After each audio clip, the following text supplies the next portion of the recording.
Selamat pagi, siang, sore, malam.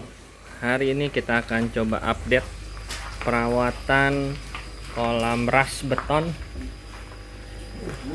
untuk budidaya ikan nila. Nah, seperti biasa untuk perawatan kolam filter ya, untuk di budidaya sistem ras. Karena yang ada di sini itu kita kolam beton. Jadi mekanismenya kotoran itu langsung melalui pipa SLO naik ke sini dan nanti keluar dari sini ya menuju chamber pertama ya. Nah, chamber pertama ini difungsikan sebagai free filter. Jadi air pertama masuk ke dalam sebelah sini ya. Terus kita biasanya ada saring ya, seperti ini.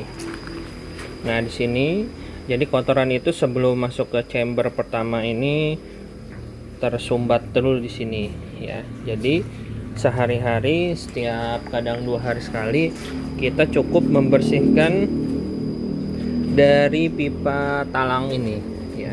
Jadi kotoran biasanya menumpuk di sini, baru kita buang ke sini ya. Nah, tumpukan dari kotoran ikan ini kita biasanya gunakan untuk pupuk organik ya, pupuk dasar bisa. Nah, nanti setelah ini kita campur dengan tanah di halaman belakang, baru itu bisa berubah menjadi pupuk organik seperti itu. Nah, untuk perawatan sendiri di kolam sistem ras ini rutin kami lakukan biasanya kalau tidak 1 minggu sekali atau 2 minggu sekali ya, tergantung dari kondisi ya. Kondisi biasanya sih kalau pakan ikan atau usia ikan sudah besar-besar di ketiga kolam ini, biasanya kita rutinnya setiap 1 minggu sekali dibersihkan ya, atau 10 hari ya, biasanya 10 hari dibersihkan. Nah, masih di sini bersama dengan Bang Leman. Gimana? Sehat? Alhamdulillah sehat. Alhamdulillah sehat ya. Nah, hari ini kita sedang membersihkan yang pertama free filter, chamber pertama. Yang kedua ini ada jaring nelayan. Biasanya sih kita angkat ya, tapi karena belum terlalu kotor, ini cukup kita sebur. Terlalu kotor nggak? Nggak ya, nggak terlalu ya. Jadi cukup kita sebor. Nah, yang ketiga ini ada cardness ya, filter biologisnya. Terus pH buffernya kita gunakan batu-batuan alam seperti ini. Ini ada karang, pokoknya karang-karangan ya. Nah, ini ada di dalamnya. Nah, ini sebagai pH buffer. Baru ini air yang siap dikembalikan ke dalam kolam budidaya ya. Jadi kita kebetulan ada 5 chamber ya, ada 5 filter yang fungsinya di antara kelima ini beda-beda seperti itu. Nah, buat teman-teman kalau ada pertanyaan lebih enakan mana, beton atau seperti di sana ya, kolam terpal atau kolam ini, ada satu lagi nih ya, itu memang fungsinya beda-beda ya. Kalau dari segi biaya pasti lebih hemat kolam bulat ya, kalau dari segi biaya, karena tidak memakan anggaran yang besar. Jadi cukup beli terpal, kami juga menyediakan, nanti boleh hubungi nomor yang ada di Umah Tani. Tapi kalau kolam beton memang dari segi perawatan, segi pembuatan juga agak sedikit lumayan ya, tapi insya Allah lebih awet ya. Untuk dari harga catnya sendiri aja sudah lumayan, kemarin per kilo ya kita beli ya, per kilonya itu hampir 300.000 kalau nggak salah. Nah, seperti inilah perawatan mingguan atau per 10 hari ya untuk filter. Jadi kita tidak perlu kelebihan, kalau menurut kami sih kelebihan dari sistem ras Ini sudah hampir 2 tahun ya kolam ini. Kelebihannya kondisi air tidak terlalu, pengisian air jadi lebih hemat ya. Terus cara membersihkan kotoran juga jadi lebih simpel ya. Hanya untuk harian paling kita hanya menguruk kotoran di sini ya. Selebihnya mungkin hanya itu saja sih, lebih simpel. Cuman memang dari segi biaya, memang kalau sistem brush itu agak sedikit lebih besar ya biayanya, beda dengan sistem bioflok. Kalau bioflok hanya cukup memiliki kolam dan aerator saja ya, sedangkan kalau sistem brush aerator tidak terlalu besar, tapi filternya yang harus kita beli juga. Ini jangan terlalu kasar, soalnya takut catnya hancur ya.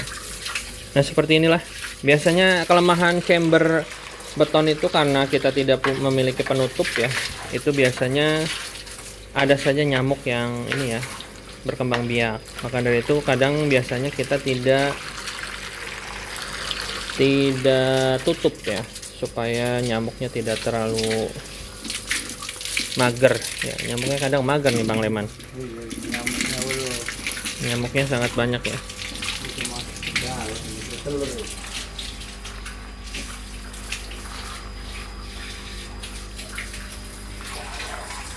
Ya seperti itu perkembangan dari budidaya nila sistem brush yang kami lakukan di Omah Tani.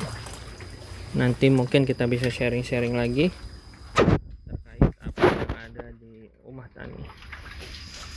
Mungkin bisa kita sharing di kolom komentar bagi teman-teman yang sama-sama berbudidaya ikan nila dengan sistem brush. Tadi backlight ya kayaknya.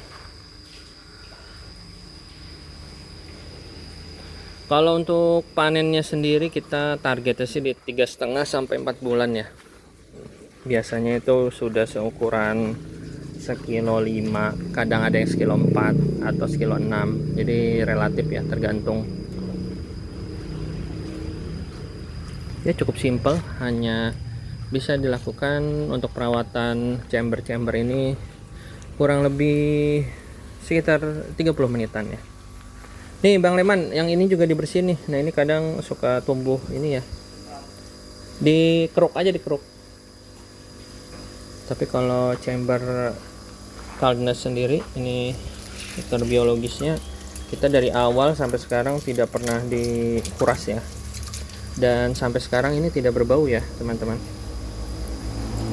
Sampai ini udah hampir 2 tahun lebih ya, kita dari awal kita budidaya, kita buat sampai sekarang ini belum pernah kita ganti.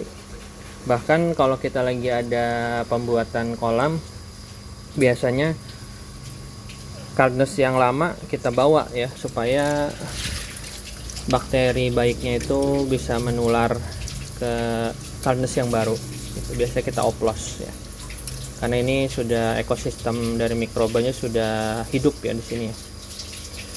Terkadang kotor banget terus tiba-tiba bersih lagi. Nah itulah siklusnya mungkin ya. Yang penting dari segi aeratornya ini terjaga dengan baik. Nah seperti ini ya. Mudah-mudahan selalu aman, sehat yang pastinya, sehingga ikan itu tumbuh. Mungkin itu nanti kita akan coba review kegiatan aktivitas yang ada di Omah Tani tentang peternakan, perikanan, dan pertanian. Jangan lupa like, comment, and subscribe. Dukung kami untuk selalu memberikan edukasi kepada teman-teman semua dengan cara like, comment, and subscribe. Terima kasih. Sampai bertemu di video selanjutnya.